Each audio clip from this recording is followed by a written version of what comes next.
अंजलि के घर में उसकी माँ के अलावा उसका छोटा भाई और भाभी भी रहा करते थे। 30 साल की उम्र होने के बाद भी अंजलि की अब तक शादी नहीं हुई थी। इस बात को लेकर अंजलि की माँ रुक्मिणी देवी काफी परेशान रहा करती थी। माँ, मैं स्कूल जा रही हूँ, जरा मेरा टिफिन तो दे दीजिए। अब क्या पूरी जिंदगी मैं तुझे टिफिन बनाकर देती रहूंगी? अरे कुछ सोचा भी अपने बारे में या बस ऐसे ही? क्या माँ, सुबह सुबह फिर वही बातें लेकर बैठ गई। माँ गलत क्या कह रही है अंजलि दीदी? इतनी उम्र हो चुकी है आपकी, माँ कब तक आपकी सेवा करती रहेंगी? भाभी, मैंने माँ को कब कहा कि मेरी सेवा करो? वैसे भी अपना टिफिन मैं खुद तैयार कर लेती हूँ, बस टेबल से उठाकर देने को ही तो कहा था। वैसे अंजलि दीदी, देखा जाए तो टिफिन उठाकर देने की उम्र तो आपकी है। आपका अपना घर परिवार बच्चे होते तो ये जिम्मेदारी आज आप पूरी कर रही होती। एक बात मेरी समझ में नहीं आती, अगर मेरी शादी नहीं हुई तो इसमें मेरी क्या गलती है और तुम सब लोग मेरे पीछे क्यों पड़े रहते हो? अरे कुछ कहना क्या, पीछे पड़े रहना होता है? अपने छोटे भाई को देख, तुझसे 3 साल छोटा है लेकिन 2 बच्चे खेल रहे हैं आंगन में। मुझे आप लोगों की कोई बात नहीं सुननी, जा रही हूँ मैं।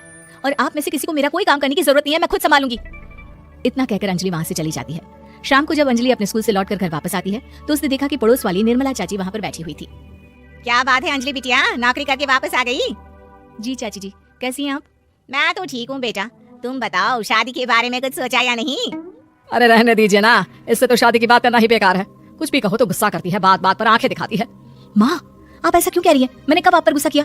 अरे अंजलि बेटा, तुम्हारी माँ ठीक ही तो कहती है, 30 की होने आई हो, अब तुम्हें भी शादी वादी कर लेनी चाहिए। चाची जी, आप तो ऐसे कह रही हैं जैसे शादी करने से मैंने मना किया हो। रहने दीजिए निर्मला चाची, हमारी अंजलि दीदी को अभी तक उनकी पसंद का दूल्हा नहीं मिला ना, इसीलिए वो शादी नहीं कर रही। भाभी, ऐसी कोई बात नहीं है। अरे तो फिर क्या बात है, तुम्हारी माँ ने तुम्हारे लिए इतने रिश्ते ढूंढे लेकिन तुम्हें कोई पसंद ही नहीं आता। क्या है ना चाची जी, हमारी ननद रानी नौकरी जो करती है ऐसे ही थोड़ी ना किसी को पसंद कर लेंगी। अरे भाई, नौकरी का घमंड है तो बात अलग है, कोई और बात हो तो बताओ, कोई रास्ता निकाला जाए। नहीं नहीं चाची जी, कोई बात नहीं है, बस मुझे अभी तक अपनी पसंद का कोई मिला नहीं है। सुन लिया आपने, इस लड़की के तो पर निकल आए हैं और इतनी उम्र में अपनी पसंद का कोई मिलेगा भी नहीं इसे। माँ, आप मेरी शादी को लेकर हमेशा मुझे ताने क्यों मारती रहती हैं? अपनी माँ की बातें तो ताने लगती है। ताने हैं? बताओ, मैंने कुछ गलत कहा क्या? देखो ये सब छोड़ो, मेरी दूर की बुआ का बेटा है, उसकी अभी शादी नहीं हुई है, उम्र होगी कोई 34-35 साल। आप कहें तो बात आगे बढ़ाऊं? अरे हाँ हाँ, क्यों नहीं, ये भी कोई पूछने की बात है। अरे जल्दी से लड़के को यहाँ बुला लो। माँ, आप मुझसे पूछे बिना मेरी शादी की बात करने जा रही हैं और मेरी उम्र 30 भी पूरी नहीं हुई है। निर्मला चाची कह रही है कि वो लड़का 35 साल का है। अंजलि दीदी, आपको क्या लगता है इस उम्र में कोई फिल्म का हीरो आएगा आपके लिए? देखिए, अब पसंद और नापसंद की बात तो रहने दीजिए, पसंद करने की उम्र तो आपकी निकल चुकी, अब तो जो भी मिले उसी से शादी कर लीजिए, इसी में भलाई है। तेरी भाभी बिल्कुल ठीक कह रही है, अब जैसा रिश्ता मिले उसके लिए हाँ कर देना ताकि हम भी गंगा नहाए। ठीक है, चलिए मैं उस लड़के को कहती हूँ, वो कल ही अंजलि को देखने आ जाएगा। अगले दिन निर्मला चाची के दूर का रिश्तेदार अंजलि को देखने उसके घर आता है। उसका नाम था अजय। अंजलि जी, तो आप नौकरी करती हैं, वो भी स्कूल में? जी हाँ, मैं स्कूल में टीचर हूँ। हमारी बेटी बहुत होशियार है। अरे पढ़ने लिखने में इतनी होशियार है, इसीलिए तो इसकी नौकरी लगी है स्कूल में। हाँ हाँ ठीक है आंटी जी, जरा मुझे भी तो बात करने दीजिए आपकी बेटी से। जी पूछिए ना, क्या पूछना चाहते हैं? अंजलि मैडम, ये तो बताइए कि आपने अभी तक शादी क्यों नहीं की? बस ऐसे ही, कहीं कोई रिश्ता पसंद नहीं आया इसलिए। लेकिन क्या मैं आपसे पूछ सकती हूँ कि आपने शादी क्यों नहीं की? अंजलि, क्या कर रही हो तुम? लड़कियों को इस तरह की बातें नहीं शोभा देती। रहने दीजिए आंटी जी, आपकी बेटी काफी पढ़ी लिखी है, मैं उनके सवाल का जवाब दे ही देता हूँ। वो क्या है ना, मुझे भी अभी तक अपनी पसंद की कोई लड़की नहीं मिली। अच्छा अच्छा, कोई बात नहीं।